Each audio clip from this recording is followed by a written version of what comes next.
សេរីហើយនៅវេទិកាអ្នកស្ដាប់វិទ្យុអាស៊ីសេរីនៅថ្ងៃនេះយើងនឹងជជែកអំពីគោលនយោបាយថ្មីរបស់រដ្ឋាភិបាលដែលបានដាក់ពិដានកំណត់អត្រាការប្រាក់ឲ្យគ្រឹះស្ថានមីក្រូហិរញ្ញវត្ថុដែលមិនឲ្យយកអត្រាការប្រាក់លើសពី 18% ក្នុងមួយឆ្នាំឬប្រមាណ 1.5% ក្នុងមួយខែនៅក្នុងបន្ទប់ផ្សាយយើងមានវាគ្មិនចំនួន2រូបដែលចូលរួមជាមួយយើងដើម្បីជជែកវែកញែកអំពីគោលនយោបាយថ្មីរបស់រដ្ឋាភិបាលនេះជាដំបូងយើងមានលោកយុនសុវណ្ណាជាអគ្គលេខាធិការនៃសមាគមមីក្រូហិរញ្ញវត្ថុកម្ពុជាជំរាបសួរលោកសុវណ្ណាបាទជំរាបសួរបាទទី2គឺលោកង៉ែតជូលោកជាទីប្រឹក្សាជាន់ខ្ពស់ផ្នែកសេដ្ឋកិច្ចនិងអភិវឌ្ឍន៍នៃក្រុមហ៊ុនពិគ្រោះយោបល់ EMC ជំរាបសួរលោកង៉ែតជូបាទលោកនាងកំពុងស្ដាប់ការជជែកនេះក៏អាចចូលរួមបញ្ចេញយោបល់និងសួរសំណួរអំពីប្រធានបទនេះបានដែរបើសិនបើលោកនាងមានសំណួរសូមទូរស័ព្ទមកលេខ012 811 911លេខ011 611 711និងលេខ023 211 804ឬតាមបណ្ដាញសង្គម Facebook ដែលមានអាសយដ្ឋាន www.facebook.com/cambodia លោកនាងជាទីមេត្រីគណៈការបោះឆ្នោតឃុំសង្កាត់នៅមកដល់នៅក្នុងរយៈពេល3ខែទៀតនេះរដ្ឋាភិបាលកាលពីថ្ងៃទី13មីនានៅដើមសប្តាហ៍នេះបានចេញគោលនយោបាយហិរញ្ញវត្ថុថ្មីមួយដោយកំណត់ឲ្យគ្រឹះស្ថានមីក្រូហិរញ្ញវត្ថុទាំងអស់នឹងបញ្ចុះអត្រាការប្រាក់បច្ចុប្បន្នដែលមានចន្លោះពី 20 ទៅ 30% ក្នុងមួយឆ្នាំមកត្រឹមយ៉ាងច្រើន 18% ក្នុងមួយឆ្នាំវិញការប្រកាសរបស់ធនាគារជាតិនៃកម្ពុជាកាលពីដើមសប្តាហ៍នេះតម្រូវឲ្យគ្រឹះស្ថានមីក្រូហិរញ្ញវត្ថុទាំងអស់នឹងត្រូវចាប់ផ្ដើមអនុវត្តគោលនយោបាយនឹងចាប់ពីថ្ងៃទី1មេសាឆ្នាំ 2017 នេះតទៅអញ្ចឹងការកំណត់នេះនឹងអនុញ្ញាតឲ្យនឹងអនុវត្តចំពោះកិច្ចសន្យាឥណទានឬប្រាក់កម្ចីថ្មីរួមទាំងប្រាក់កម្ចីរៀបចំឡើងវិញនិងមុនហិរញ្ញប្បទានដោយមានចុះហត្ថលេខាផ្តិតស្នាមមេដៃចាប់ពីថ្ងៃទី1មេសា 2017 តទៅការកំណត់នេះត្រូវបានធនាគារជាតិបញ្ជាក់ថាវាមានគោលដៅការពារអតិថិជនពីការកាត់អត្រាការប្រាក់ខ្ពស់ពេកពីគ្រឹះស្ថាននិងជំរុញការប្រើប្រាស់ឥណទានឲ្យមានប្រសិទ្ធភាពដើម្បីកាត់បន្ថយភាពក្រីក្រវិស័យហិរញ្ញវត្ថុដើរតួនាទីសំខាន់ក្នុងការផ្តល់ប្រាក់កម្ចីខ្នាតតូចដល់ប្រជាពលរដ្ឋនៅតាមតំបន់ដាច់ស្រយាលដែលដើម្បីមានដើមទុនធ្វើស្រែចម្ការនិងធ្វើអាជីវកម្មអតិថិជនរបស់មីក្រូហិរញ្ញវត្ថុភាគច្រើនជាប្រជាពលរដ្ឋក្រីក្រដែលរស់នៅតាមតំបន់ដាច់ស្រយាលដោយសារពួកគេពិបាកខ្ចីប្រាក់ពីធនាគារហើយពលរដ្ឋខ្លះនឹងខ្ចីប្រាក់ដើម្បីយកទៅទិញជីកសិកម្មឬក៏ពង្រីកអាជីវកម្មជាដើមវិស័យមីក្រូហិរញ្ញវត្ថុនឹងបានចាប់ផ្ដើមផ្ទុះឡើងកាលបន្ទាប់ពីរដ្ឋាភិបាលបានបង្កើតច្បាប់គ្រប់គ្រងមីក្រូហិរញ្ញវត្ថុកាលពីឆ្នាំ1999ហើយត្រឹមខែ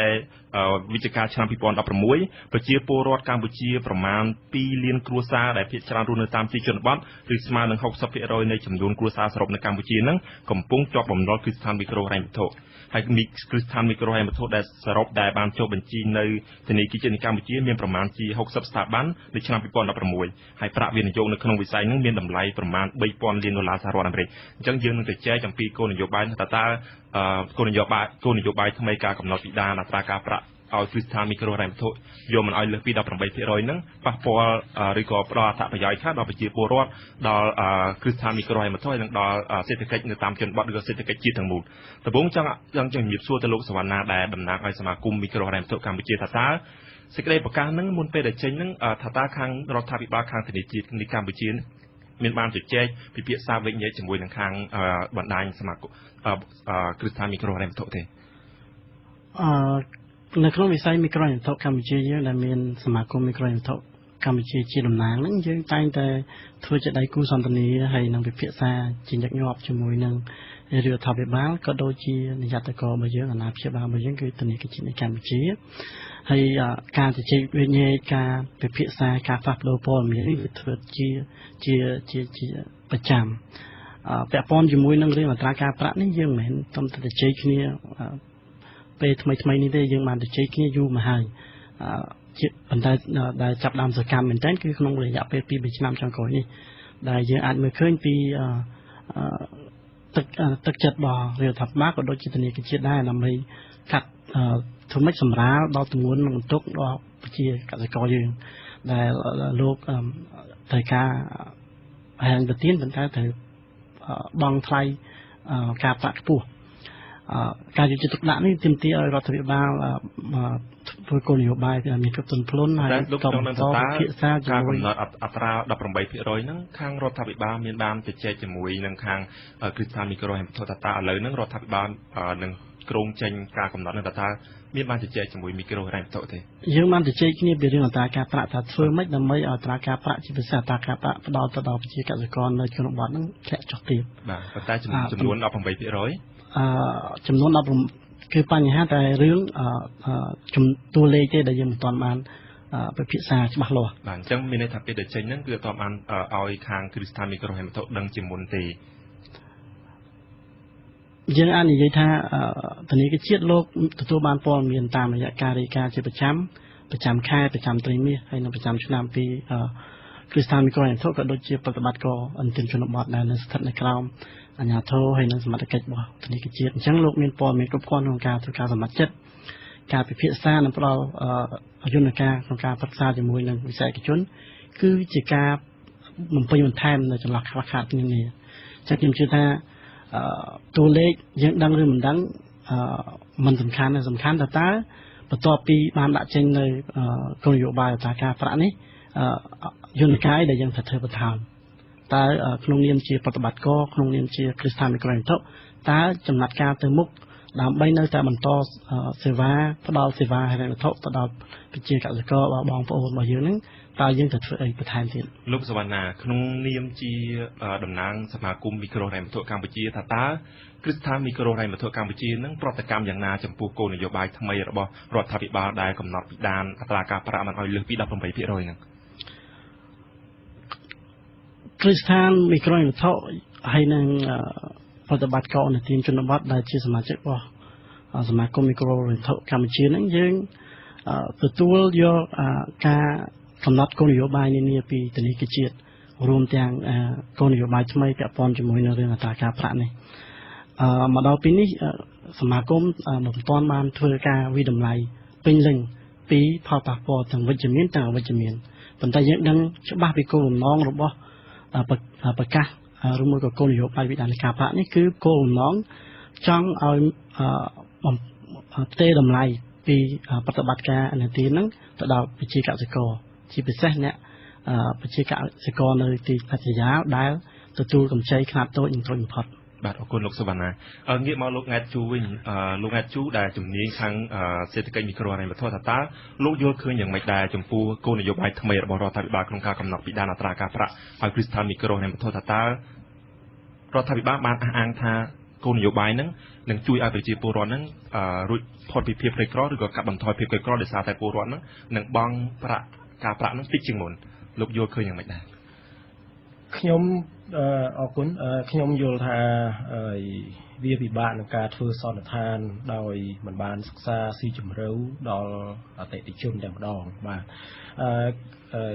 យើងឃើញថាការសម្រេចនេះទោះបីមានការពិគ្រោះយោបល់ឬក៏មិនមានការពិគ្រោះយោបល់ជាមួយនឹងប្រតិបត្តិ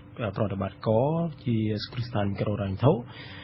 វាជារឿងមួយប៉ុន្តែរឿងដែលសំខាន់គោលបំណងយើងថាទម្លាក់ការប្រាក់ដើម្បីជួយដល់ប្រជាពលរដ្ឋបាទអញ្ចឹងតើយើងបានសិក្សាហើយឬនៅយើងបានធ្វើការស្ទង់មតិហើយឬនៅយើងបាន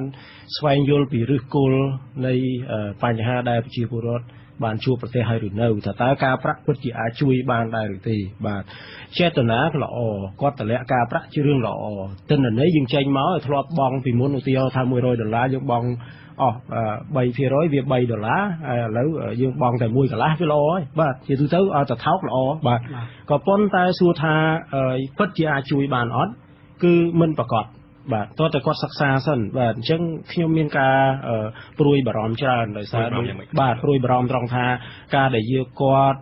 សង្ស័យថាបញ្ចុះការប្រាក់ជារឿងល្អគាត់សង្ស័យគាត់សន្និដ្ឋានរួចហើយគាត់សម្រេចយកតែម្ដងបាទអញ្ចឹងក្នុងន័យការអភិវឌ្ឍគឺគួរតែមានការពិចារណាបាទដិតដល់ហើយសិក្សាបានស៊ីជម្រៅ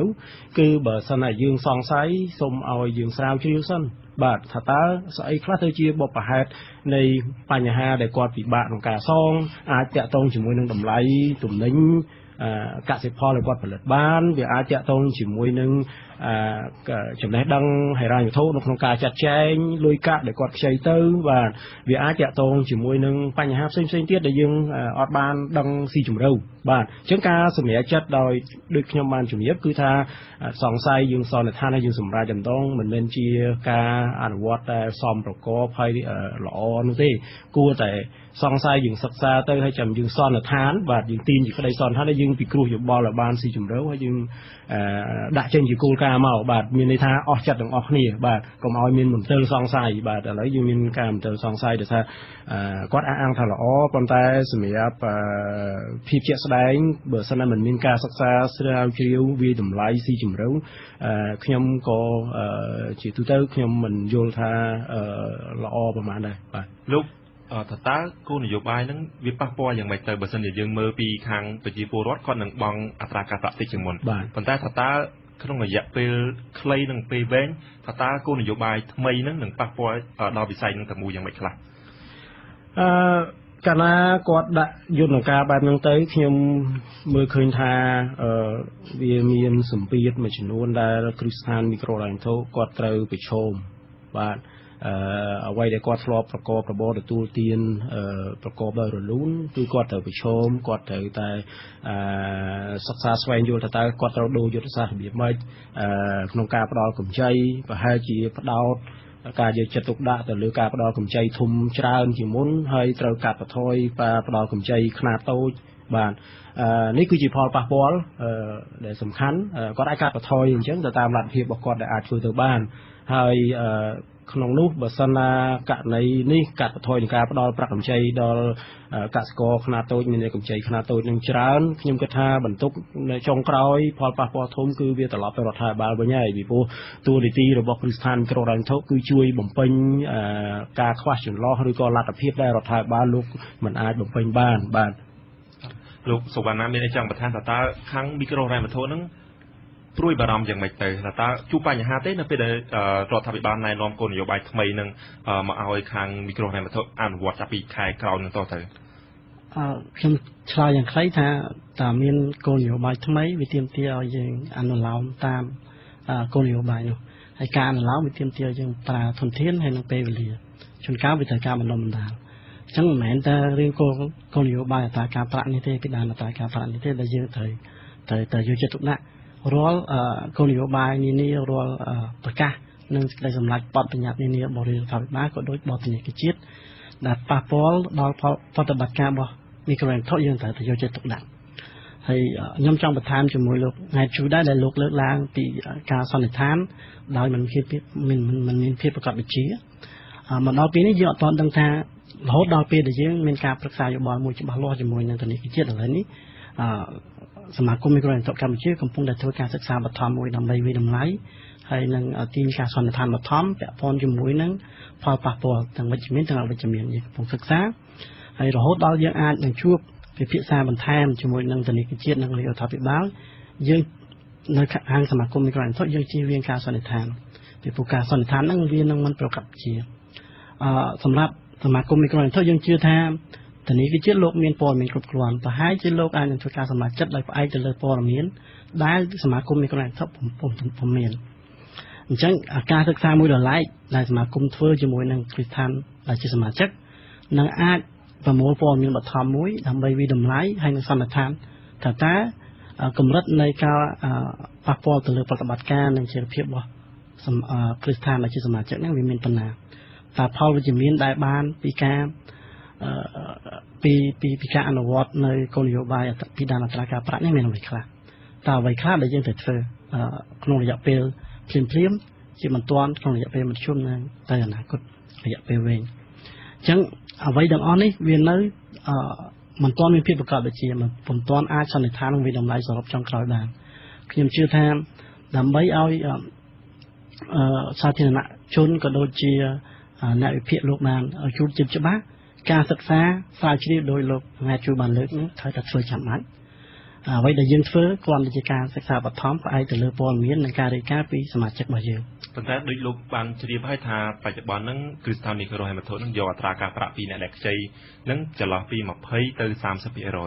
អញ្ចឹងប្រហែលជាខាងគ្រឹះស្ថានមីក្រូហិរញ្ញវត្ថុក៏បានសិក្សាពីដើមពីទុនហើយនៅពីប្រាក់ចំណេញហើយប៉ុន្តែតើការដែលទម្លាក់ចុះហ្នឹងថានឹងអាចប៉ះពាល់ដល់ប្រាក់ចំណេញរបស់គ្រឹះស្ថានមីក្រូហិរញ្ញវត្ថុដែរអត់វាអាស្រ័យទៅលើគ្រឹះស្ថាននីមួយៗខ្ញុំមិនតំណាងឲ្យគ្រឹះស្ថានណាមួយទេយើងតំណាងឲ្យវិស័យទាំងមូលខ្ញុំគិតថាអត្រាការប្រាក់ត្រូវបានកំណត់ឡើងដោយប្រើមុំ3កត្តា3សំខាន់ៗហើយយើងមិនបាច់ចាំវិភាគថា ឲ្យជឿជំរឿទេយើងគាត់តែដឹងថាទីមួយគឺថ្លៃដើមពីកម្ចីដែលយើងត្រូវយកមកប្រើថ្លៃហិរញ្ញវត្ថុទី2គឺថ្លៃប្រតិបត្តិការនិងទី3អាចនឹងមានថ្លៃក្នុងការធ្វើសម្បត្តិធនថ្លៃគ្រប់គ្រងហានិភ័យដែលបាត់បង់ជាដើមអញ្ចឹងថ្លៃមូលនិធិថ្លៃហិរញ្ញវត្ថុដែលយើងខ្ចីពីគេហ្នឹងមិនប្រែប្រួលទេទោះបីយើងឲ្យកម្ចីតូចកម្ចីធំអីវាអត់ប្រែប្រួលទេហើយអ្វីពី20ទៅ30%ហ្នឹងប្រហែលជាអាចនឹងផ្ដោតទៅលើកម្ចីតូចអាចចាប់ពីក្រោម$3,000បាទអញ្ចឹងដល់ក្រោម$3,000ខ្ញុំគិតថាយកពី20ទៅ30នេះដោយសារតែកម្រិតនៃប្រតិបត្តិការដែលយើងត្រូវចុះទៅដល់មូលដ្ឋានចុះទៅជួបប្រជាជនហើយគ្មាននរណាគេកំណត់ឲ្យទេគឺគ្រឹះស្ថានមីក្រូហិរញ្ញវត្ថុខ្លួនឯងគាត់កំណត់ខ្លួនឯងគាត់ចុះទៅតាមមូលដ្ឋានខ្លួនឯងដើម្បីបំពេញបេសកកម្មសង្គមរបស់គាត់គឺគាត់ចង់បែងចែកសេវាហិរញ្ញវត្ថុនេះដល់ប្រជាពលរដ្ឋនៅតាមមូលដ្ឋានខ្ញុំចង់លើកឧទាហរណ៍មួយកាលពីដើមឆ្នាំមុននេះខ្ញុំបានចុះទៅដល់ស្រុកព្រៃភូមិព្រៃម្នោះនៅស្រុកព្រៃកបាស់ស្រុកព្រៃឈរបាទនៅព្រៃវែងព្រំដែនខេត្តស្វាយរៀងទៅជួបប្រជាជនជាពិសេសអ្នកមីងមួយដែលគាត់មានគ្រួសារគាត់ជាកសិករអញ្ចឹងរដូវប្រាំងកសិករគាត់អាចទៅធ្វើការងារទិញទួចអីចឹងគាត់នៅផ្ទះទេគាត់ចំណែកអ្នកមីងនេះគាត់នៅផ្ទះកូនគាត់ម្នាក់ផ្ញើឲ្យមកធ្វើការនៅក្នុងពេញដើម្បីបានប្រាក់ចំណូលហើយម្នាក់ទៀតទៅរៀនខ្ញុំចង់ទៅសួរដើម្បីចង់ដឹងហើយការដែលខ្ញុំលើកឡើងនេះដើម្បីជាព័ត៌ជាដំណើររឿងតើផលប៉ះពាល់ជាវិជ្ជមានអីខ្លះដែលគ្រឹះស្ថានមីក្រូហិរញ្ញវត្ថុមានដល់ជីវិតប្រជាជនតាមមូលដ្ឋានគឺគាត់ពេញចិត្តគាត់ទទួលយកដោយអំណរនៅការចោះទៅផ្ទាល់ពីព្រោះពីផ្ទះគាត់ទៅដល់គ្រឹះស្ថានដែលគាត់យកកម្ចីហ្នឹងវា10គីឡូអញ្ចឹងគាត់មានការត្រេកអរពីព្រោះគាត់មិនចាំបាច់ត្រូវធ្វើដំណើរ10គីឡូដល់ខ្លួនឯងអញ្ចឹងវាជាមូលហេតុមួយដែលហើយវាជាបេសកកម្មសង្គមមួយដែលគ្រឹះស្ថានមីក្រូហិរញ្ញវត្ថុគាត់ធ្វើបានន័យថាគាត់ត្រូវចំណាយប្រតិបត្តិការខ្ពស់ថ្លៃប្រតិបត្តិការខ្ពស់អញ្ចឹងយើងធ្វើម៉េចពី20 30ចុះមក10យើងត្រូវតែធ្វើការវិតម្លៃឡើងវិញពីគំរូពាណិជ្ជកម្មរបស់យើងត្រូវធ្វើម៉េចដើម្បីឲ្យថ្លៃប្រតិបត្តិការហ្នឹងវាចុះទៀតហើយខ្ញុំជឿថាយើងនឹងពិនិត្យមើលទៅលើយន្តការផ្សេងហើយពង្រឹងទៅលើគំរូអាជីវកម្មរបស់ខ្លួនឯងពង្រឹងផលិតភាពហើយចង់ថាធ្វើបានអាហ្នឹងយើងនឹងពិនិត្យមើលបន្ថែមទៀតបាទអរគុណលោកសវណ្ណាចុះខាងលោកហេតុជូវិញថាតើលោកយល់ឃើញយ៉ាងម៉េចដែរគ្រឹះស្ថានមីក្រូហិរញ្ញវត្ថុដែលធ្លាប់តែគិតថា20ទៅ30% អាចបានប្រាក់ចំណេញក៏ប៉ុន្តែឥឡូវហ្នឹងមានគោលនយោបាយថ្មីដែលត្រឹមតែ18%តើលោកយល់ឃើញយ៉ាងម៉េចដែរគ្រឹះស្ថានមីក្រូហិរញ្ញវត្ថុនឹងអាចរស់តទៅមុខទៀតឬក៏អាចបន្តដំណើរតទៅមុខដល់ពេលណាដែរបាទវាមានភាពចង់និយាយថាវាអាស្រ័យទៅលើការចូលរួមរបស់រដ្ឋាភិបាលក្នុងការជ្រោមជ្រែងបាទ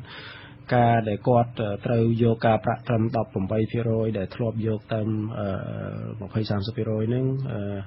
ប្រកាសជាការប្រឈមមុខធំហើយប៉ុន្តែមិនមែនមានន័យដាច់ខាតថាគាត់មិនអាចសម្របខ្លួនទៅបានទេមានវិធីដែលអាចត្រូវសម្របខ្លួនបាទដោយសហការជាមួយនឹងនាយកករដែលជាអាណាព្យាបាលហើយនាយកករគាត់ខ្ញុំជឿជាក់ថាគាត់ត្រូវគេហៅថាទទួលខុសត្រូវនៅក្នុងកិច្ចការនឹងជាសំខាន់ហើយពីព្រោះនាយកករបានធ្វើការជាមួយនឹងគ្រឹះស្ថានមីក្រូហិរញ្ញវត្ថុគឺច្រើនឆ្នាំហើយយើងបានកសាងវិស័យរឹងមាំប៉ុណ្ណេះហើយខ្ញុំជឿជាក់ថាធនាគារជាតិនឹងរដ្ឋាភិបាលនឹងជ្រោមជ្រែងជួយធ្វើយ៉ាងណាឲ្យនាវានេះបន្តទៅមុខទៀតដោយមិនបំបបង់នៅអ្វីដែលយើងបានប្រឹងប្រែងកន្លងមកហើយបាទអញ្ចឹងជារួមគឺខ្ញុំអាចសន្និដ្ឋានថាការលំបាកគឺជួបប្រទះហើយលំបាកខ្លាំងបាទមិនទៅអាចបាទមានន័យថាបើសិនណាមិនមានការជ្រោមជ្រែងទេគឺគ្រឹះស្ថានអាចនឹងកាត់បន្ថយតំបន់ប្រតិបត្តិការរបស់ខ្លួនបាទអាចចង់និយាយថាពីមុនមាន24-25ខេត្តក្រុងអញ្ចឹងគាត់អាចកាត់បន្ថយមកដល់សល់7-8ហើយគាត់ផ្ដល់កម្ចីតែទៅលើអាជីវកម្មដែលមានទំហំធំមានប្រាក់កម្ចីធំអីចឹងបាទអញ្ចឹងនេះគឺជាការលំបាកដែលគាត់ត្រូវបង្ខំចិត្តណាបាទតែចង់ដឹងថាតើការកាត់បន្ថយចំនួនប្រតិបត្តិការហ្នឹងប៉ះពាល់ដល់ប្រជាពលរដ្ឋយ៉ាងម៉េចប្រសិនបើអត្រាការប្រាក់តិចជាងមុនប្រជាពលរដ្ឋមិនត្រូវចំណាយតិចជាងមុនបាទ តាមពិតទៅអាហ្នឹងបើយើងដូចថាការប្រាក់តិចមែនប៉ុន្តែបើសិនគាត់កាត់បន្ថយតំបន់ប្រតិបត្តិការប្រហែលជាអាចស្ថាប័នខ្លះគាត់កាត់នៅខេត្តតាកែវហ្នឹងឧទាហរណ៍ណាហើយស្ថាប័នណានោះក៏កាត់នៅព្រៃវែងអញ្ចឹងដែរប្រហែលជាអាចចែកទីគ្នាធ្វើការអញ្ចឹងអាចអញ្ចឹងដែរខ្ញុំអាចគិតមើលសម័យមើលក្នុងន័យវិជ្ជមានណាប៉ុន្តែវាអាចបើសិនណាការកាត់បន្ថយនេះច្រើនយើងមិនទាន់ច្បាស់ដូចលោកសុវណ្ណាថានឹងយើងធ្វើការសិក្សាផលប៉ះពាល់សិនណាប៉ុន្តែបើកាត់ច្រើនអាហ្នឹងខ្ញុំហ៊ានសន្និដ្ឋានថាទីបំផុតពួកគាត់ត្រូវខ្ចីលុយឈ្មួញឯកជនតម្លៃការប្រាក់ខ្ពស់ពី5ទៅ10% ក្នុងមួយខែអញ្ចឹងវាចង់ចំណេញរដ្ឋាភិបាលចង់ចំណេញទៅជាដាច់ចំណងកន្លែងហ្នឹងណាបាទ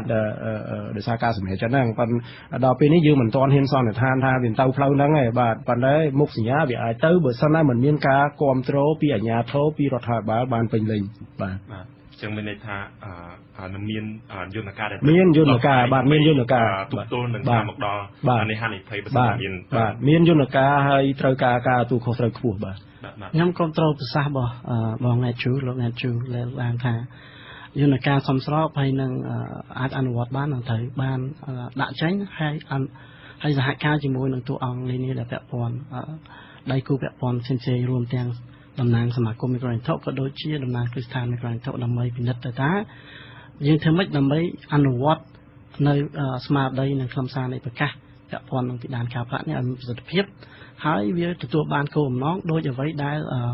បញ្ជាក់នៅក្នុងសេចក្តីប្រកាសព្រមទាំងការជូនដំណឹងនានារបស់ធនាគារជាតិពាក់ព័ន្ធជាមួយនឹងគោលនយោបាយអត្រាការប្រាក់នេះបាទអរគុណវាគ្មិនទាំងពីររូបយើងមានអ្នកស្ដាប់គាត់ទូរស័ព្ទចូលមកទី1គឺលោកស្រីសម្បូរពីភ្នំពេញជំរាបសួរលោកស្រីសម្បូរជំរាបសួរវាគ្មិនផងខ្ញុំមកសួរថាចេះរត់តែយូរយ៉ាងហើយមិនបានជាមិនព្រមគិតគូរដែលចំពោះអញមីក្រូហិរញ្ញវត្ថុហ្នឹងបើចិត្តបោះឆ្នោតបានទៅគិតគូរឲ្យមីក្រូហិរញ្ញវត្ថុទាំងអស់ហ្នឹងកាត់បន្ថយហើយបើគាត់គិតគូរអញ្ចឹងតាំងពីដើមមកប្រជាពលរដ្ឋដល់ថ្នាក់ប្រកាសធាតុអាសន្នអញ្ចឹងឯងហើយមួយទៀតដែលគាត់ដាក់ថាមីក្រូហិរញ្ញវត្ថុហ្នឹងជារបស់ឯកជនមិនមែនជារបស់រដ្ឋទេសូមអ្នកទាំងអស់គ្នាកុំយល់ច្រឡំគាត់ដាក់ក្នុងទូរស័ព្ទដៃមួយឆ្នាំហើយខ្ញុំសូមសួរទៅវិញថាអញ្ចឹងតើអាចដាក់បានមួយឆ្នាំដែរទេក្នុងទូរស័ព្ទដៃខ្ញុំចង់និយាយថាទឹកដីត្រីរ៉ែតែមាសដីខ្សាច់ហ្នឹងគឺជា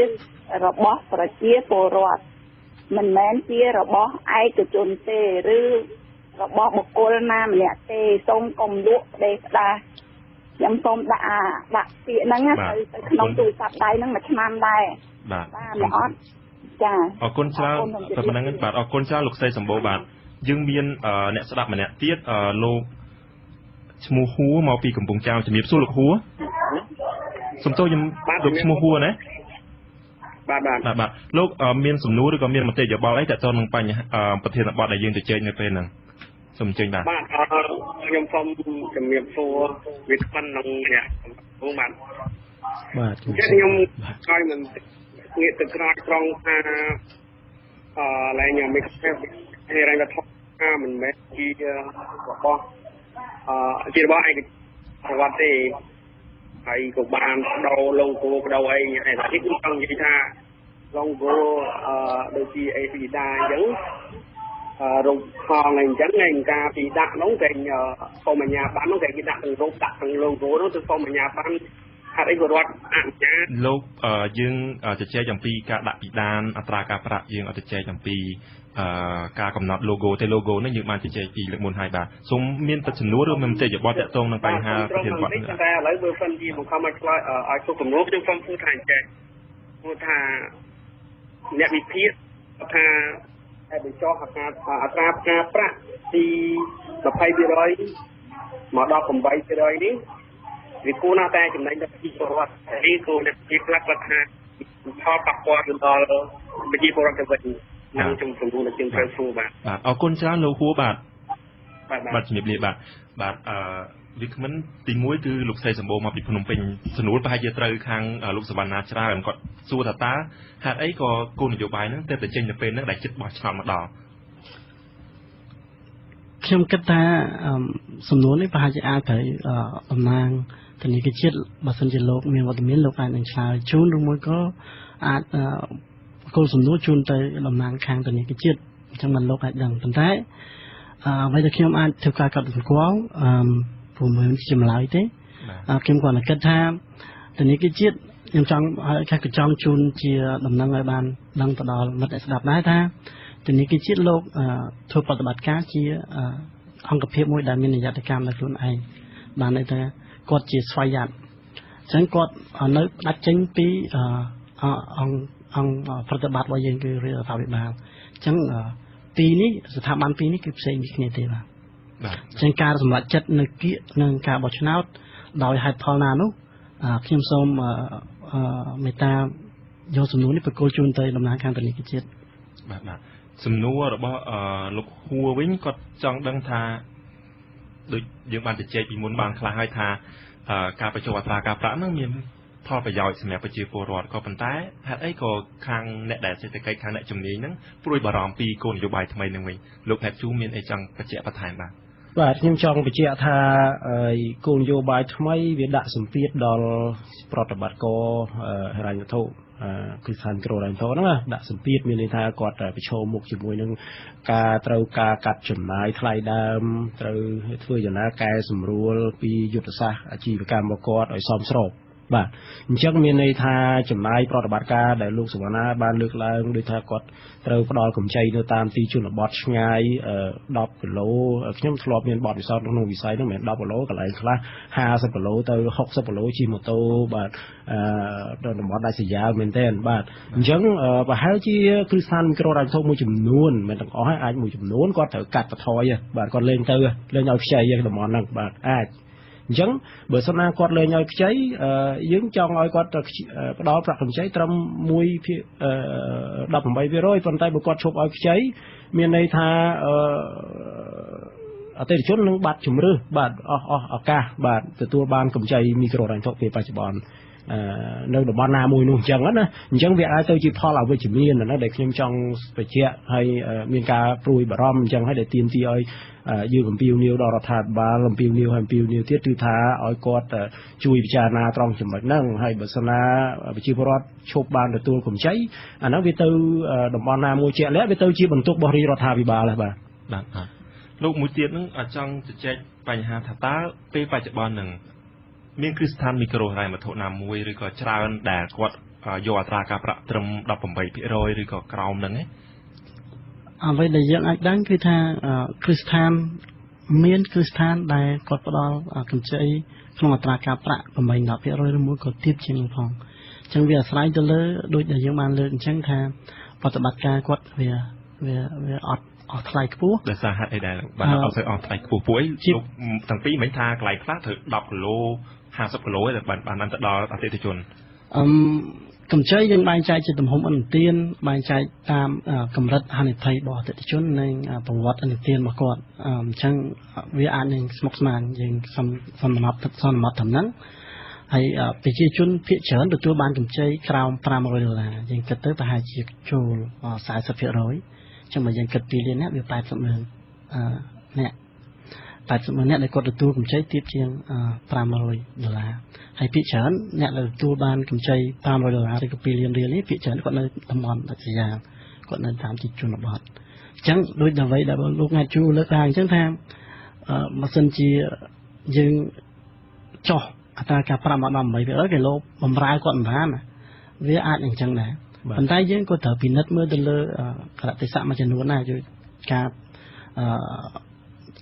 ផ្ទេរលុយតាមរយៈចល័តការព័ត៌មានវិទ្យា technology ជាដើមអាចនឹងជួយសម្រាប់បន្ទុកបើសិនជាយើងវិនិយោគត្រឹមត្រូវប្រកបសម្រាប់បន្ទុកនៃតម្លៃប៉ុន្តែយ៉ាងណាក៏ដោយក៏យើងទាមទារឲ្យមានយន្តការណាមួយដើម្បីពិនិត្យពីផលប៉ះពាល់ទាំងស្រុងនោះតើវាដល់កម្រិតណាហើយព្យាយាមរកមើលប្រើយន្តការនោះមានប្រសិទ្ធភាពដើម្បីរកដំណោះស្រាយអញ្ចឹងយើងកុំធ្វើការសន្និដ្ឋានដោយមិនមានធ្វើប្រកបវិជ្ជាយើងធ្វើការសិក្សាហើយនឹងលើកដំណោះស្រាយផ្អែកទៅលើផុសតាងនឹងការសិក្សាស្រាវជ្រាវដើម្បីធានាថាការព្រួយបារម្ភរបស់អ្នកវិភាគទាំងឡាយហើយជាការព្រួយបារម្ភរបស់គ្រឹះស្ថានមីក្រូហិរញ្ញវត្ថុដែរហ្នឹងនឹងត្រូវបានរំលេច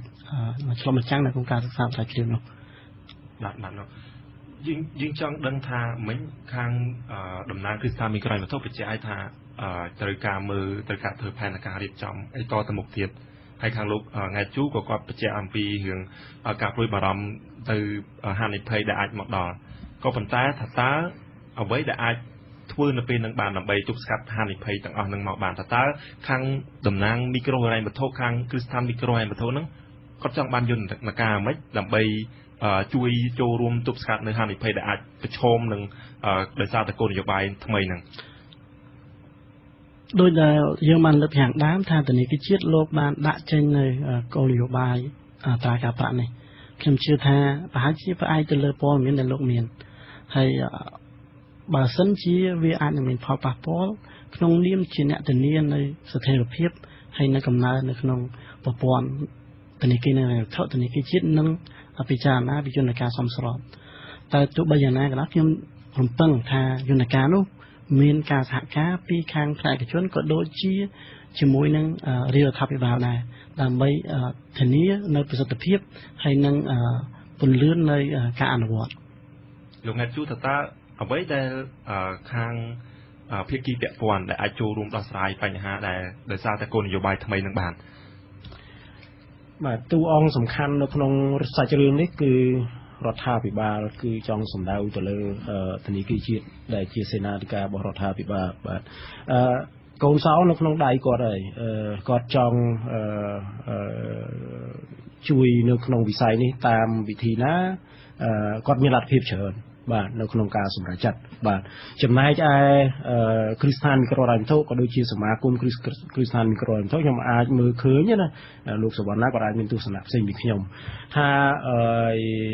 គាត់ពេលនេះគឺត្រៀមខ្លួនសហការជាមួយនឹងអាជ្ញាធររដ្ឋាភិបាលក៏ប៉ុន្តែការសម្រេចចិត្តទាំងឡាយណាគឺអាស្រ័យលើរដ្ឋាភិបាលបាទអញ្ចឹងវាសនាធំបំផុតគឺនៅលើរដ្ឋាភិបាលជាអ្នកកំណត់បាទ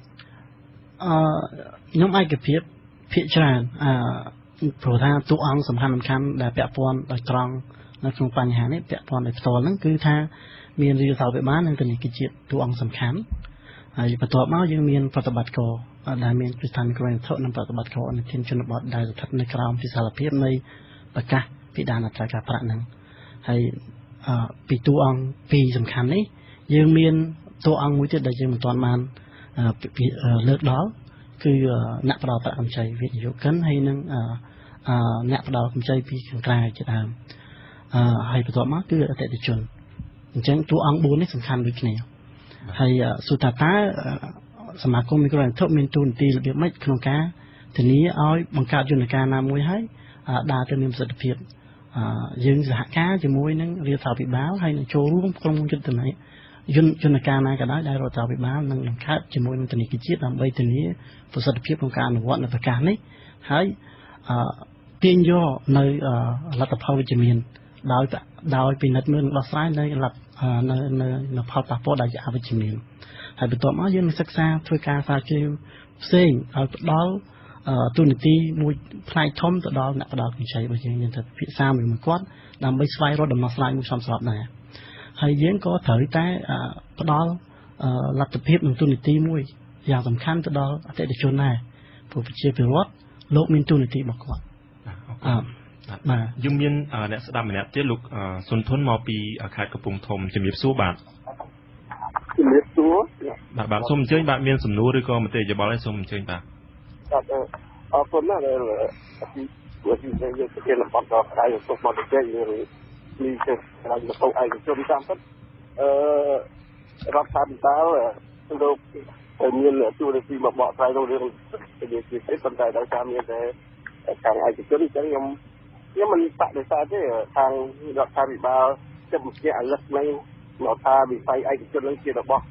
ឯកជនមិនមែនរបស់ទេតាមពិតវិជាផលលោកដឹងថាផលឯកជនដែរនឹងហើយមិនរដ្ឋាភិបាលទេដែលអត់ដឹងអញ្ចឹងហើយខ្ញុំចង់សួរថាតើផលប៉ះពាល់ដើម្បីលោកថាសម្រាប់ការប្រាក់18%ក្នុងមួយឆ្នាំហ្នឹងវាផលប៉ះពាល់ប៉ុន្តែសម្រាប់ជាបរិបទបើបានប្រាក់មកនៅ12%វិញកាន់តែល្អអញ្ចឹងណាពីព្រោះអត់អីនេះខ្មែរយើងវត្តសនឹងជាឯកជននឹងច្រើនហើយគួរតែរដ្ឋាភិបាលជាជាតិនឹងគួរតែ ប្រកួតប្រជែងជាមួយវិស័យឯកជនយក 5% ក្នុងមួយឆ្នាំទៅវាល្អណាស់តែខ្ញុំមានយោបល់ប៉ុណ្ណឹងសូមអរគុណបាទអរគុណច្រើននឹងបាទ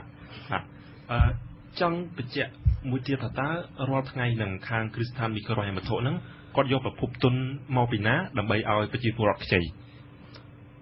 ពីដើមហ្នឹងយើងភាគច្រើនប្រភពទុនមកពីកម្ចីហើយនឹងការដាក់ទុនផ្ទាល់របស់អ្នកវិនិយោគម្ចាស់ហ៊ុនបាទប៉ុន្តែមកដល់ពេលនេះប្រាក់បញ្ញើរបស់យើងក្នុងស្រុកយើងមានទម្រង់ប្រហែលជាខ្ទង់40ទៅ 45% ហើយចឹងបានន័យថាប្រភពទុនពីរសំខាន់គឺ3សំខាន់គឺអ្នកវិនិយោគផ្ទាល់គឺម្ចាស់ហ៊ុនបន្ទាប់មកគឺប្រាក់បញ្ញើរបស់ប្រជាជននៅក្នុងស្រុកហើយនឹងប្រមាណជា 40% ទៀតមកពីកម្ចីខាងក្រៅអញ្ចឹង3ប្រភពនេះសំខាន់ហើយខ្ញុំក៏សូមអរគុណលោកសុនធននៅកំពង់ធំដែរដែលលោកលើកឡើងថាអត្រាការប្រាក់គួរតែចុះហើយមិនបានតំណភ្ញាក់រលឹកដាក់អត្រាការប្រាក់នៅពេលនេះដូចតែខ្ញុំបានលើកពីខាងដើមអញ្ចឹងថារឿងអត្រាការប្រាក់នេះវាសំខាន់ហើយខ្ញុំគិតថាវាជាការយកចិត្តទុកដាក់របស់នាយកដ្ឋានរបស់យើងធនាគារជាតិនៃកម្ពុជាលោកពិចារណាមកជារហ័សចង់ផ្ទេរតម្លៃដែលយើងទទួលបានគ្រឹះស្ថានឯកជនទទួលបានទៅដល់ប្រជាជនចុងក្រោយដែលប៉ះពាល់អញ្ចឹងយើងពិភាក្សារឿងអត្រាការប្រាក់នេះមិនមែនតែថ្មីនេះទេយើងពិភាក្សាមកយូរវែងហើយក្រុមថាការកំណត់ដាក់អត្រាការប្រាក់ 18% នេះខ្ញុំជឿថាវាតម្រូវការឲ្យមានយន្តការដើម្បីធ្វើម៉េចឲ្យការអនុវត្តនេះមានប្រសិទ្ធភាពហើយយន្តការបែបណានោះកូនសានៅធនាគារជាតិនៅរដ្ឋាភិបាលហើយសមាគមមីក្រូហិរញ្ញវត្ថុក៏ដូចជាគ្រឹះស្ថានដែលជាសមាជិកនឹងចូលរួមសហការធ្វើម៉េចឲ្យស្មារតីនិងខ្លឹមសារព្រមទាំងគោលបំណងនៃប្រកាសពីដើមអត្រាការប្រាក់នេះគឺបានសម្រេចកាត់បន្ថយបំណុលវណ្ឌកនិងចូលរួមផ្ដល់តម្លៃទៅដល់អតិថិជនចុងក្រោយបាទអរគុណលោកងាត់ជួចង់ដឹងមួយទៀតថាតើអត្រា 18% ឬក៏ 20 ទៅ 30% ដែលយើងកំពុងតែអនុវត្តនៅកម្ពុជាហ្នឹងចូលប្រទេសបណ្ដាប្រទេសផ្សេងទៀតតើគេអនុវត្តអត្រាការប្រាក់ប្រមាណទៅរឿងការកំណត់ការប្រាក់វាអាស្រ័យទៅលើស្ថានភាពប្រទេសមួយៗយើងអាចប្រៀបធៀបគ្នាបានទេដោយសារប្រទេសនីមួយៗមានស្ថានភាពនយោបាយសេដ្ឋកិច្ចជាពិសេសហេដ្ឋារចនាសម្ព័ន្ធនៃខុសគ្នាយើងពិបាកនឹងប្រៀបធៀបបាទប៉ុន្តែបើយើងក៏លេចមើលប្រទេសមួយចំនួនដូចជានៅហ្វីលីពីនក្តីនៅដូចខ្ញុំធ្លាប់ទៅកម្មវិធីសិក្សានៅសហរដ្ឋអាមេរិកដែលគេយកករណីសិក្សានៅមិចស៊ីកូបាទយកមកនិយាយការប្រាក់គេក្នុងមួយឆ្នាំដូចជា 70-80% បាទនៅយើងខ្ញុំគិតថាយើងនៅល្អនៅឡើយទេ20ទៅ 30% ណាប៉ុន្តែមិនមែនមានន័យថាវិស័យឯកជនបានមានថាគ្រឹះស្ថានមីក្រូហិរញ្ញវត្ថុហើយនឹងរដ្ឋាភិបាលគួរតែរក្សាជាមួយ 20-30% ហ្នឹងឬក៏ដាក់កម្រិតណាយើងត្រូវសិក្សាជាសំថាតើយើងអាចជាជំហានយើងត្រូវចុះរបៀបម៉េចបាទនិយាយទៅខ្ញុំក្នុងនាមខ្ញុំជាអ្នកធ្វើការនៅក្នុងវិស័យហ្នឹងដែរកន្លងមកហើយខ្ញុំធ្វើការសិក្សាស្រាវជ្រាវច្រើនការដាក់ពីដើមនេះវាបង្កការលំបាកច្រើនដល់ប្រតិបត្តិការបាទអញ្ចឹងគួរតែមានការពិភាក្សាគ្នាបានស៊ីជម្រៅហើយសិក្សាបានដិតដល់ដូចខ្ញុំបានជម្រាបអញ្ចឹងបាទឯកភាពត្រង់ថាទោះបី 18% ក៏នៅថ្លៃដែរបើអាចចុះបានទៀតគឺចុះទៀតប៉ុន្តែយ៉ាងណាយើងមិនអាចសវ៉ាសទិញបេះផ្លែបូតស្លឹកហូបហើយឲ្យងាប់ដើមទេបាទបាទអញ្ចឹងថាតើដំណាក់កាលនឹងរដ្ឋាភិបាលគាត់អាចជួយជំរុញយ៉ាងម៉េចទៅឬក៏ជួយជ្រុំជ្រែងជួយទ្រយ៉ាងម៉េចទៅដើម្បីកុំឲ្យតសហិរញ្ញវត្ថុនឹងគាត់ដួលបានមកឲ្យដួលតែតាមដែលខ្ញុំយល់ហើយក៏ដូចជាគ្រឹះស្ថានតំណាងគ្រឹះស្ថានមីក្រូហិរញ្ញវត្ថុមួយចំនួនដែលខ្ញុំធ្វើការពិភាក្សាមួយគាត់ណាយើងត្រូវសិក្សាឬគល់របស់គាត់គឺដើមទុនរបស់គាត់ថ្លៃគាត់ខ្ចីគេមកថ្លៃថ្លៃដើមគ្រាន់តែគាត់ខ្ចីប្រាក់គេមកហ្នឹងគឺ 9% អីហើយបាទបើលុយខ្មែរវិញលុយរៀលយើងគឺ 13% ក្នុងមួយឆ្នាំបាទអញ្ចឹងដោយលោកសវណ្ណាលើកឡើងគឺថាយើងធ្វើដំណើរទៅទីជនបទឆ្ងាយ 50-60 គីឡូអីចឹងវាត្រូវចំណាយប្រតិបត្តិការច្រើនទៀតបាទ អញ្ចឹងបើសិនណារដ្ឋាភិបាលចង់ជួយអាចជួយបានហើយជាពិសេសរដ្ឋាភិបាលលោកមានលទ្ធភាពបាទលទ្ធភាពត្រង់ថាគេហៅថា sovereign debt គាត់អាចខ្ចីប្រាក់កម្ចីពីបរទេសពីឧបតោភាគីពហុភាគីដូចជា ADB World Bank អីមកបាទការប្រាក់គាត់មានលទ្ធភាពខ្ចីបានការប្រាក់ទាបអញ្ចឹងគាត់យកមកចំណេញខ្លះដើម្បីឧបត្ថម្ភបុគ្គលិករបស់រដ្ឋមែនតើទៅបើយើងសិក្សាដិតដល់ប្រហែលជាអាចត្រឹម 3-4% អីគាត់អាចឲ្យគ្រឹះស្ថានមីក្រូហិរញ្ញវត្ថុខ្ចីបានបាទអញ្ចឹងបើយើងធៀបមកបើសិនណាអាចមែនជាក្តីសុបិនឬក៏យ៉ាងណា 3% 4% ហ្នឹងគឺធៀបជាមួយ 9% នាពេលបច្ចុប្បន្នហ្នឹងគឺទាបបាទមានន័យថាយើងសន្សំបានប្រហែលជា 6% អញ្ចឹងហ៎បាទបើ 6% យើងកាត់បន្ថយទៀតពីអ្វីដែលយើងផ្ដល់ពេលបច្ចុប្បន្នហ្នឹងប្រហែលជាស៊ីគ្នាត្រង់ចំណុចរាជរដ្ឋាភិបាលលោកដាក់ 18% ហ្នឹងហើយប៉ុន្តែទាមទារគាត់អាចទៅជួយផ្នែកហ្នឹងទៅជួយរឿងថ្លៃដើមផ្នែកចរាចរណ៍វត្ថុហ្នឹងបាទมันអាចវាមានន័យថាសម្រួលការអនុវត្តរបស់បានជោគជ័យបាទខ្ញុំគិតដូចលោកណាត់ជួដែរថារដ្ឋាភិបាលមានទូនាទីសំខាន់ក្នុងការធ្វើម៉េចឲ្យការអនុវត្តនៅពីដានការប្រាក់នេះវាមានប្រសិទ្ធភាពហើយផ្ទេរតម្លៃទៅដល់អតិថិជនចុងក្រោយដែលយើងចង់ប៉ះពាល់ចង់ឲ្យមានផលវិជ្ជមានដល់ជីវភាពរបស់គាត់គាត់ថាតើយន្តការបែបណាការលើកទឹកចិត្តបែបណាវាអាស្រ័យទៅលើការសម្រេចរបស់រដ្ឋាភិបាលប៉ុន្តែខ្ញុំជឿហើយមានជំនឿថារដ្ឋាភិបាលនឹងពិចារណាហើយផ្ដល់ចេញនូវយន្តការសមស្របណាមួយរាប់ទាំងការឧបត្ថម្ភធនរាប់ទាំងការធានានៅអនុទានយន្តការធានាអនុទានជាដើមហើយយន្តការពន្ធដារសម្រាប់នឹងការលើកទឹកចិត្តផ្សេងៗនេះខ្ញុំមិននិយាយផ្នែកណាមួយទេប៉ុន្តែខ្ញុំជឿថាជំរឿទាំងអស់រដ្ឋាភិបាលលោកនឹងពិចារណាដោយមានការលើកឡើងពីការសិក្សាស្រាវជ្រាវច្បាស់លាស់ហើយមានធនាគារជាតិជាអ្នកធានានៅប្រព័ន្ធធនាគារហិរញ្ញវត្ថុឲ្យមានចីរភាពហ្នឹងលោកនឹងផ្ដល់និច្ចភាពចូលសំខាន់បាទហើយខ្ញុំក៏ចង់បញ្ជាក់ដែរថារឿងការដាក់ពីដានអត្រាការប្រាក់នេះមិនមែនយើងធ្វើតែឯងឲ្យចម្លែកជាងគេនៅលើពិភពលោកទេរឿងនេះវាមានប្រទេសច្រើនធ្វើហើយបើតាមការសិក្សាស្រាវជ្រាវរបស់មួយច្បាស់លាស់គឺថាប្រហែលជាខ្ទង់70ជាងដល់80ប្រទេសហើយគេបានធ្វើអ្វីដែលខ្ញុំលើកឡើងនេះគឺចង់និយាយថាបទពិសោធន៍មេរៀនជឿចាប់ដែលប្រទេសនោះធ្វើយើងអាចសិក្សាបានមេរៀននេះខ្លះដែលយើងអាចរៀនបានបាទអញ្ចឹងមេរៀនដែលវាវិជ្ជមានក៏យើងទទួលមេរៀនដែលអវិជ្ជមានដែលគេប្រទេសទាំងនោះធ្វើក៏យើងត្រូវតែយកមកសិក្សាធ្វើម៉េចកុំឲ្យយើងដើរផ្លូវអវិជ្ជមាននោះតែផ្លូវមួយណាដែលយើងគួរតែជៀសវាងដែលរៀនពីបទពិសោធន៍ដែលគេធ្លាប់សិក្សាហើយបាទអញ្ចឹងបានថាអ្វីដែលក៏ដោយដែលយើងនឹងដាក់ចេញយន្តការដែលរដ្ឋាភិបាលដែលមានធនាគារជាតិនឹងដល់ជាទីចូលហ្នឹងគាត់នឹងដាក់ចេញនឹងត្រូវតែពិភាក្សាឲ្យបានពេញលេញពីផលប៉ះពាល់នានាជាអវិជ្ជមានដែលប្រទេសផ្សេងៗគាត់បានជួបប្រទះថងថាតើផលអីខ្លះដែលអវិជ្ជមានផលណាដែលវិជ្ជមានខ្ញុំអត់មានតួលេខច្បាស់លាស់ហើយក៏អត់មានព័ត៌មានច្បាស់លាស់ដែរប៉ុន្តែខ្ញុំជឿថាហេតុផលទាំងអស់នោះដែលវិជ្ជមាននិងអវិជ្ជមាននោះនឹងអាចនឹងក្លាយជាធាតុចូលនៅក្នុងការកសាងយន្តការដើម្បីជំរុញការអនុវត្តឲ្យមានប្រសិទ្ធភាពនៅការដាក់ពីដានការប្រាក់នេះលោកអ្នកជួយចង់បានមតិយោបល់របស់លោកថាតើធ្វើយ៉ាងម៉េចទៅយន្តការទៅយុទ្ធសាស្ត្រទៅដើម្បីធានាថាការអនុវត្តគោលនយោបាយថ្មីពីដានការប្រាក់ហ្នឹងព្រោះអីខាងតំណាងគ្រឹះស្ថានមីក្រូហិរញ្ញវត្ថុក៏បាននិយាយថាគាត់នឹងត្រៀមអនុវត្តតាមហើយនឹងត្រៀមរៀបចំយុទ្ធសាស្ត្រដើម្បីសម្របនឹងគោលនយោបាយថ្មីហ្នឹងប៉ុន្តែថាត្រូវធ្វើម៉េចដើម្បីធានាថាអនុវត្តទៅបានជោគជ័យទាំងអស់គ្នាទាំងរដ្ឋាភិបាលទាំងប្រជាពលរដ្ឋដែលខ្ចីប្រាក់ហើយនិងទាំងគ្រឹះស្ថានមីក្រូហិរញ្ញវត្ថុបាទដល់ដំណាក់កាលនេះគឺជាដំណាក់កាលដែលដោយលោកសវណ្ណាមានប្រសាសន៍អញ្ចឹងគឺថាត្រូវសិក្សាស្វែងយល់ឲ្យបានច្បាស់លាស់ហើយងាកត្រឡប់ទៅវិញរឿងថ្លៃដើមហិរញ្ញវត្ថុដែលគ្រឹះស្ថានមីក្រូហិរញ្ញវត្ថុកំពុងប្រឈមហ្នឹងរដ្ឋាភិបាលត្រូវ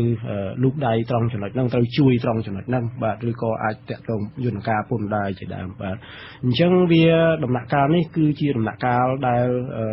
ត្រូវសហការគ្នាជាដំណាក់កាលដែលត្រូវមានស្មារតីយោគយល់ជាដំណាក់កាលត្រូវមានស្មារតីទូខុសត្រូវខ្ពស់នៅលើអ្វីដែលយើងបានធ្វើបាទការដែលខ្ញុំអាចសុំបញ្ជាក់បន្តិចត្រង់ថាការដាក់ពីដាននេះ តាមពិតទៅដូចខ្ញុំជំរាបអញ្ចឹងគឺមិនបានសិក្សាផលប៉ះពាល់ស៊ីជម្រៅតាក់ទងជាមួយនឹងអតិថិជនទេបាទរឿងគ្រឹះស្ថានគាត់អាចមានទិន្នន័យមួយចំនួនប៉ុន្តែរឿងអតិថិជនគឺយកបានធ្វើការសិក្សាស៊ីជម្រៅហើយយោងតាមការសិក្សាស្រាវជ្រាវរបស់ក្រុមហ៊ុនយើងខ្ញុំគឺ Emerging Market Consulting EMC យើងឃើញថាអតិថិជនមាន 27% គាត់ខ្ចីប្រាក់យកទៅចំណាយលើសុខភាពបាទអញ្ចឹងការកំណត់អត្រាការប្រាក់មិនប្រកាសថាជួយទេពីព្រោះបើសិនណានៅតែខ្ចីប្រាក់ទៅពេទ្យដដែលគឺមិនមែនជាយន្តការត្រឹមត្រូវទេបាទអញ្ចឹងយើងពិនិត្យមើលមូលហេតុរបស់វាអ្វីទៅជាមូលហេតុដែលវាធ្វើឲ្យពលរដ្ឋទៅយកប្រាក់កម្ចីបាទនេះខ្ញុំគាត់លើកឧទាហរណ៍មួយទេបាទលោកនាងអ្នកស្ដាប់ជាទីមេត្រីហើយលោកនាងទស្សនាតាម Facebook ជាទីមេត្រីកម្មវិធីវេទិកាអ្នកស្ដាប់វិទ្យុអាស៊ីសេរីនៅពេលនេះចប់ត្រឹមតែប៉ុណ្ណេះយើងអរគុណដល់វាគ្មិនចំនួន2រូបគឺទី1លោកយុនសវណ្ណាដែលជាអគ្គលេខាធិការនៃគ្រឹះស្ថានមីក្រូហិរញ្ញវត្ថុកម្ពុជាហើយទី2គឺលោកណែតជូដែលជាទីប្រឹក្សាជាន់ខ្ពស់ផ្នែកសេដ្ឋកិច្ចនិងអភិវឌ្ឍន៍នៃក្រុមហ៊ុនពិគ្រោះយោបល់ EMC ហើយនឹងអរគុណដល់ប្រិយមិត្តដែលបានទូរស័ព្ទចូលហើយនឹងក៏សូមទោសចំពោះប្រិយមិត្តដែលយើងមិនអាចទូរស័ព្ទត្រឡប់ហើយនឹងផ្ដល់ឱកាសចូលរួមនៅក្នុងកម្មវិធីនេះសម្រាប់ពេលនេះខ្ញុំបាទសាងសែននិងវាគ្មិនទាំងពីរនៅក្នុងបន្ទប់ផ្សាយព្រមទាំងក្រុមការងារអាស៊ីសេរីទាំងអស់សូមអរគុណនិងសូមជម្រាបលា